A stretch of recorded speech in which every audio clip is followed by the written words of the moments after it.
Bienvenidos a nuestro programa La Biblia dice, preguntas importantes, respuestas contundentes, con la verdad de la palabra de Dios.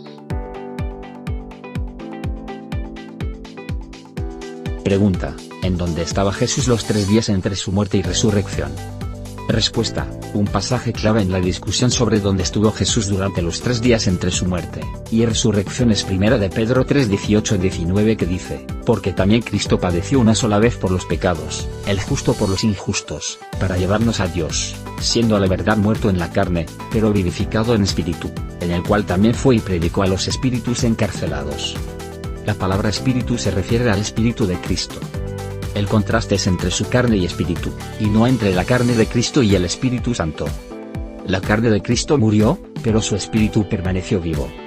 El cuerpo de Jesús estaba en el sepulcro, por supuesto, pero su espíritu, habiendo partido en el momento de su muerte, Mateo 27:50, estuvo en otro lugar durante esos 3 días. Pedro da un poco de información específica sobre lo que sucedió en esos 3 días entre la muerte de Jesús y la resurrección. La Biblia dice que Jesús predicó a los espíritus encarcelados. 1 Pedro 3:19. La palabra griega utilizada significa simplemente que Jesús anunció un mensaje. Jesús sufrió y murió en la cruz, su cuerpo fue llevado a la muerte, pero su espíritu fue vivificado y lo rindió al Padre. Lucas 23:46. De acuerdo con Pedro, en algún momento entre su muerte y su resurrección, Jesús hizo una proclamación especial a los espíritus encarcelados. ¿Dónde estaban estos espíritus encarcelados con los que Jesús habló entre su muerte y resurrección? En ningún lugar de la Biblia se nos dice que Jesús visitó el infierno. La idea de que Jesús fue al infierno para continuar su sufrimiento no es bíblica. Su sufrimiento terminó cuando en la cruz dijo: consumado es, Juan 19:30. Hechos 2:31 dice que él fue al Hades, versión Reina Valera, pero el Hades no es el infierno.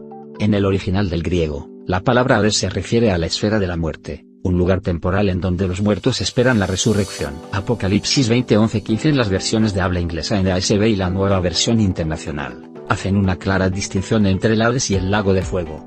El lago de fuego es el lugar permanente y final de juicio para los perdidos. El Hades es un lugar temporal tanto para los perdidos como para los santos del Antiguo Testamento.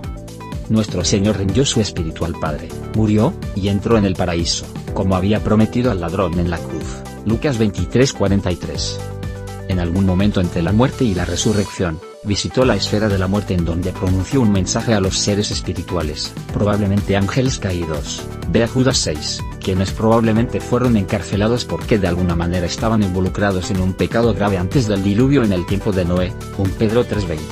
Pedro no nos dijo lo que Jesús proclamó a estos espíritus encarcelados, pero este no podía ser un mensaje de redención, debido a que los ángeles no pueden ser salvos. Hebreos 2:16. Fue probablemente una declaración de victoria sobre Satanás y sus huestes. 1 de Pedro 3:22, Colosenses 2:15. Efesios 4:8-10 puede dar otra pista sobre las actividades de Jesús en los 3 días entre su muerte y resurrección. Citando el Salmo 68:18, Pablo dice de Cristo: subiste a lo alto, cautivaste la cautividad. Efesios 4:8. La Nueva Traducción Viviente dice que Cristo llevó a una multitud de cautivos. Esto podría referirse a un evento no descrito en otra parte de la Escritura, a saber, que Cristo fue al paraíso y llevó al cielo a todos aquellos que habían creído en él previo a su muerte. Esto es, después de asegurar su salvación en la cruz, Jesús trajo a Abraham, David, Josué, Daniel, el mendigo Lázaro, el ladrón en la cruz, y a todos los demás que habían sido justificados previamente por la fe, y los condujo del Hades a su nuevo hogar espiritual. Todo eso para decir que la Biblia no es enteramente clara acerca de lo que Jesús hizo exactamente los 3 días entre su muerte y resurrección. Por lo que podemos decir, sin embargo, él hizo 2 cosas: él consoló a los santos difuntos y los llevó a su hogar eterno, y proclamó su victoria sobre los ángeles caídos que están en prisión. Lo que podemos saber con seguridad es que Jesús no estaba dando a la gente una segunda oportunidad para la salvación. La Biblia nos dice que nosotros nos vamos a enfrentar al juicio después de la muerte, Hebreos 9:27, no a una segunda oportunidad. Además, Jesús no estaba sufriendo en el infierno, su obra de redención fue terminada en la cruz. Gracias por visitar nuestro canal La Biblia dice, donde a las preguntas importantes le daremos respuestas contundentes con la verdad de la palabra de Dios. Dale me gusta y comparte nuestros vídeos. Suscríbete a nuestro canal La Biblia dice para que no te pierdas ninguno de nuestros vídeos.